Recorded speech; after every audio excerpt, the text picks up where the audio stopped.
Legend of the Five Rings, The Record of Eihi, by David Annandale. Narrated by Heather Jinmaku. Part 2.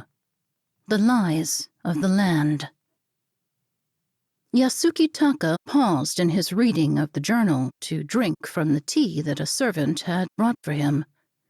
The committee members, an unmoved audience of 3 behind the low table, took the opportunity to show him how little headway he had made. "Goblins," said Otomo Meiko, her tone dry and unimpressed. Miya Jiuna picked up on the cue and ran with it. "Hardly a force to threaten the Emerald Throne," she sniffed. "Does the Crab Clan think we are so easily frightened?" Seppun Fubatsu said nothing. He just smiled, his expression condescending and stopping short of being an insult. "The Crab Clan does not think anyone in the Imperial Palace is easily frightened," Taka said with a sly smile. He spoke calmly, taking no baits. "It is my hope, though, that the other details Eihi records have not escaped the notice of the committee." "They have not," Meiko said. Her 2 subordinates nodded. "I would also remind you," said Taka, "that we have recovered this record, but not its author." After a pause, Meiko said, "We will bear that in mind." That felt like progress, however slight, Taka decided. "You may continue," said Meiko. Taka gave a short bow, set down his tea, and continued to read his next chosen passage. "We have learned new things about this land. It may be dead, but it is also a liar. Distances are an illusion, never to be trusted. We came to this realization early. We struck camp with the coming of dawn, eager to be away from the crowding, twisted stone formations that stretched in every direction, presenting their thicket as endless to our limited perspective. None of us had slept well during the night, and all the watches had been disturbed by the constant sense of hostile movement at the edge of visibility. All the same, we headed off with a sense of optimism. Our walk was steady and quick, and it was daylight again, or at least as close to daylight as seems to be possible in the Shadowlands. And before we had ended our march last night, we had caught glimpses of what seemed to be a forest not too far from where we were.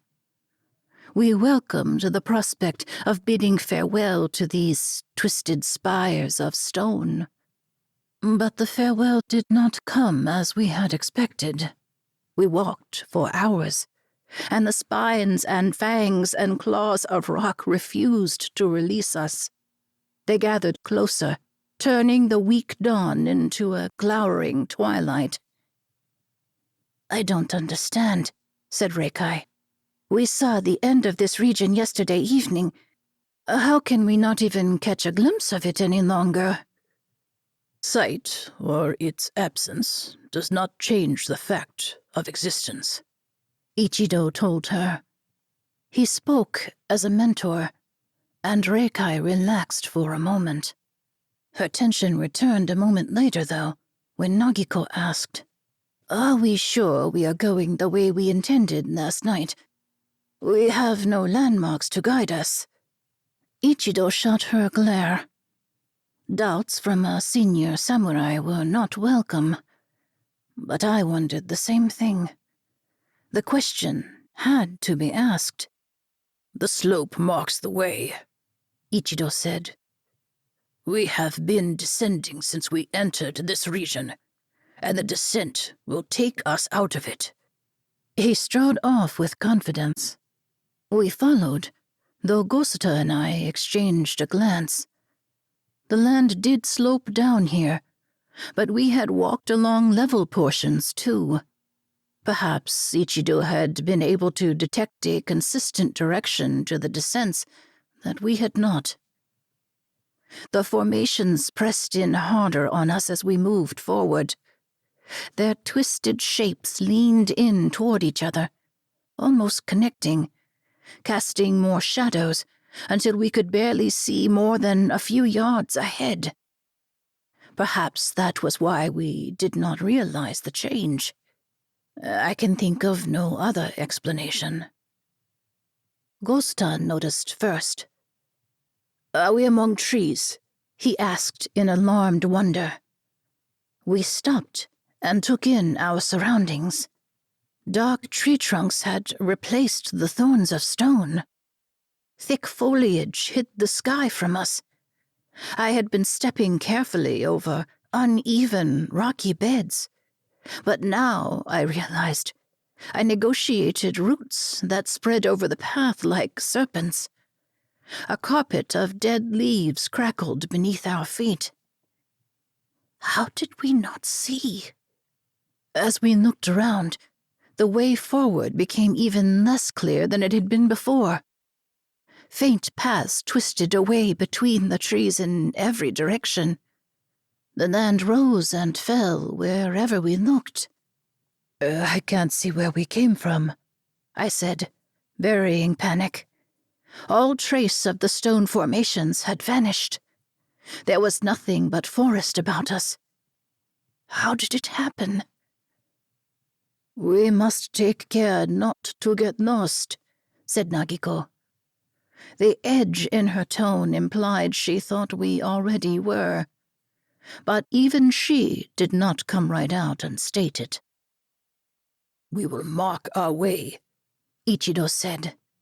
He slashed at the nearest trunk with his knife. He carved out a wedge-shaped wound in the bark, pointing in the direction we had been going.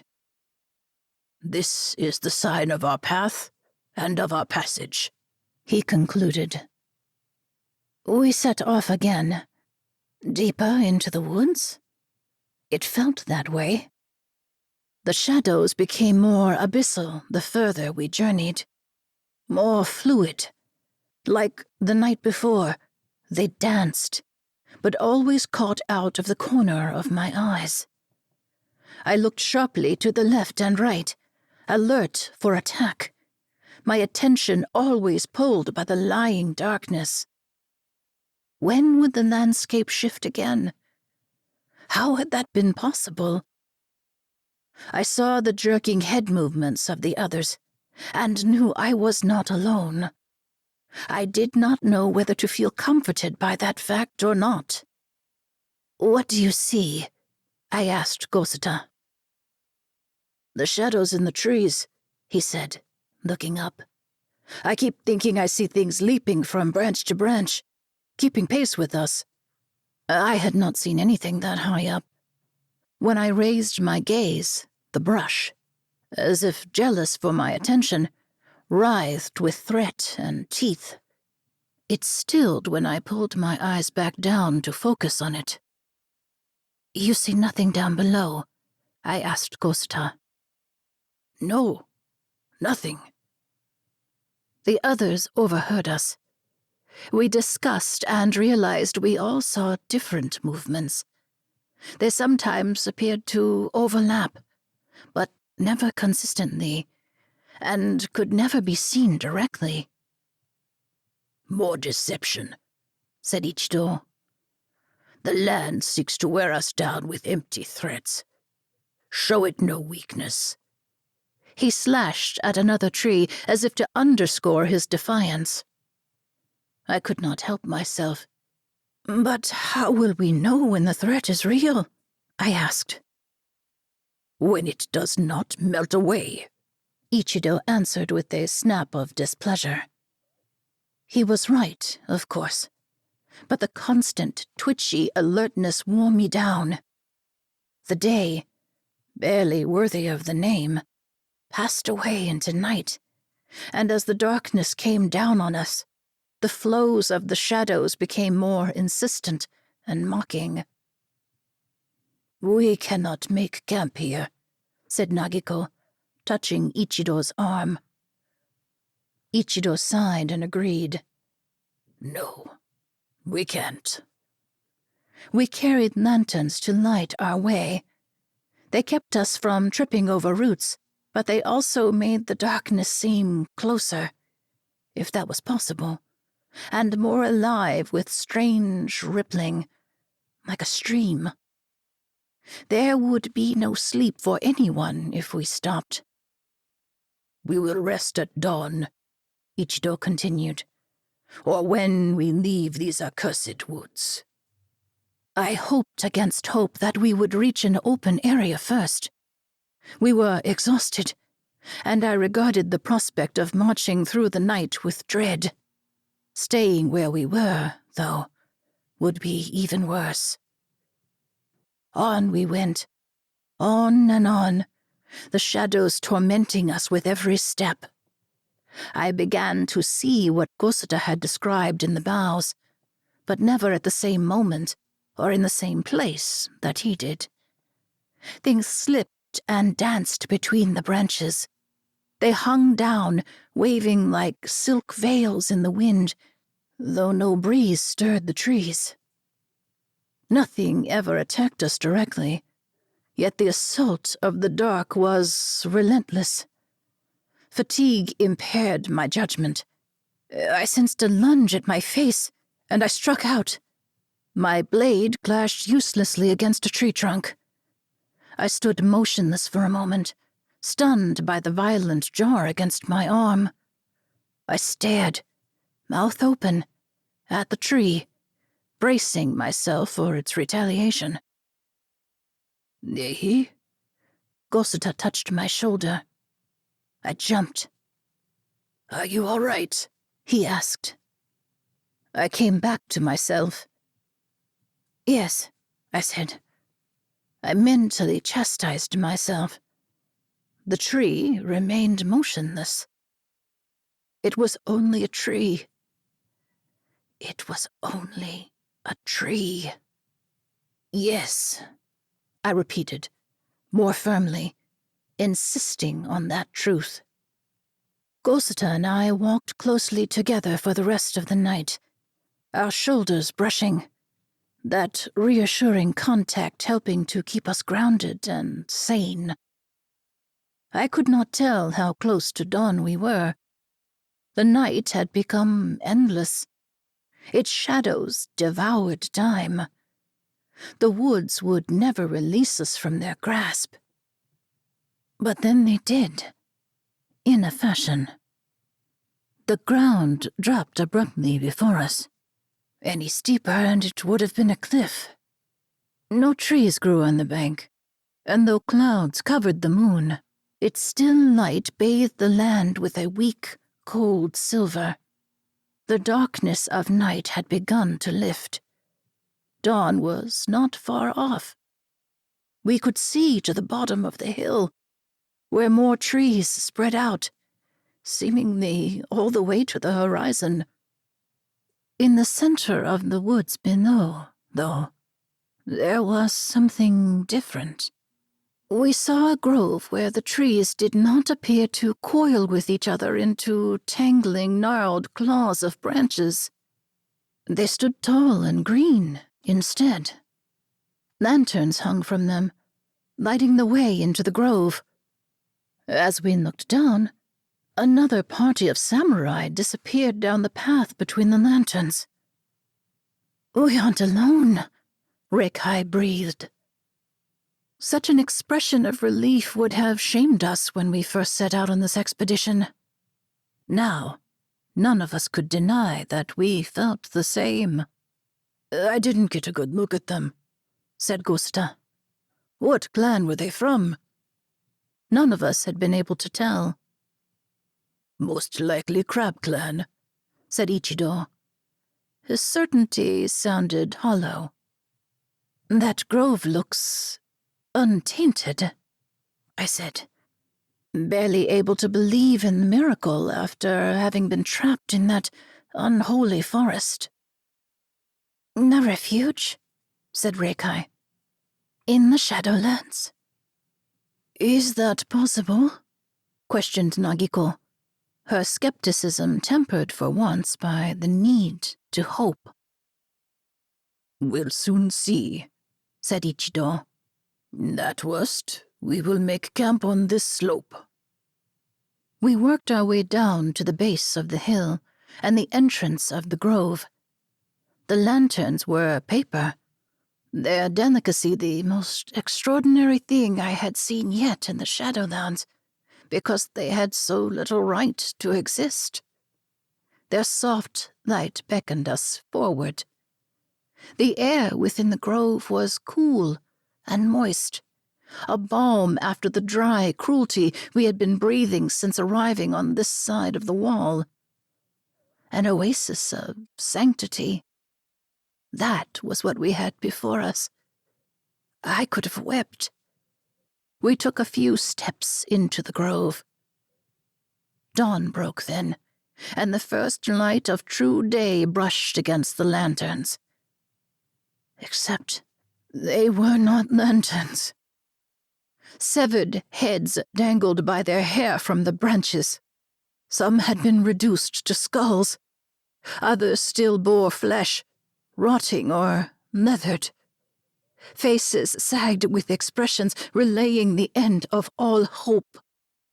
The air turned foul, an exhalation from the depths of Jigoku. And something stirred.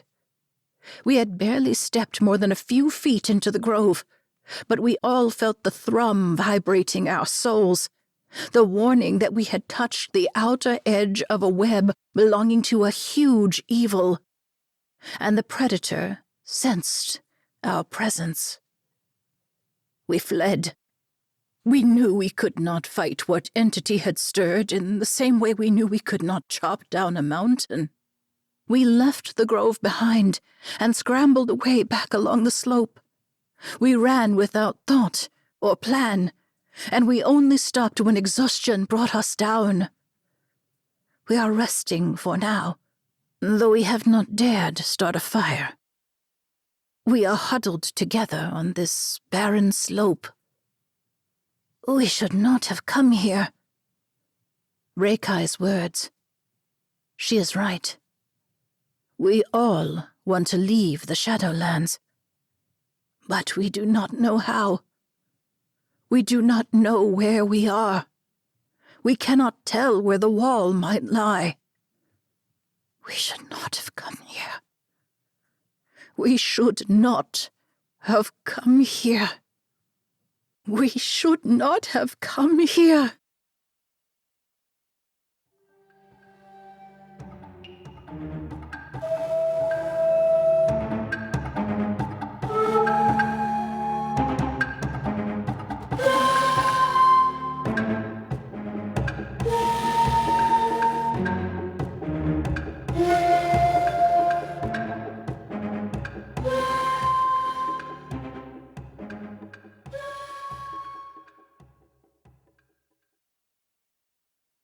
This audio recording is copyright 2025, Asmodee North America Incorporated.